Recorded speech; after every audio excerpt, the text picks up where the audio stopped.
We are Onyx Imaging. We are the highest rated and most reviewed printer service center in Oklahoma. Hey there YouTubers, it's your girl Brett over here at Onyx. Today I'm going to show you how to replace and reset your drum on a Brother L5200dw. So, press the button right here to open your front hatch. Pull this little lever right here.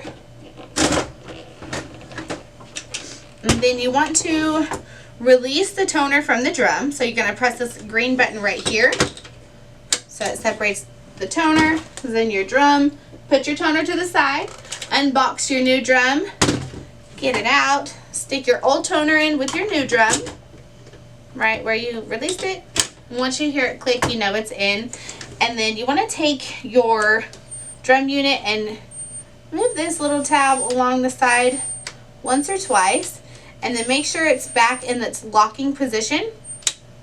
It'll click, so then you know it's in there. Put your drum back into the printer. And then don't shut the front cover yet. So what you're going to do is you're going to hit OK, hold it down, and it says drum unit, hit OK, reset, you hit up. So you're going to hit the up arrow, and then it says accepted. Shut your front cover, then your drum will reset. And then your printer should initialize. If you guys are having issues with your drum, it may be time to put your printer in for a service. Or if you guys are in need of any supplies or quotes, give your girl Brett a call and have a great day. We are Onyx Imaging. We are the highest rated and most reviewed printer service center in Oklahoma.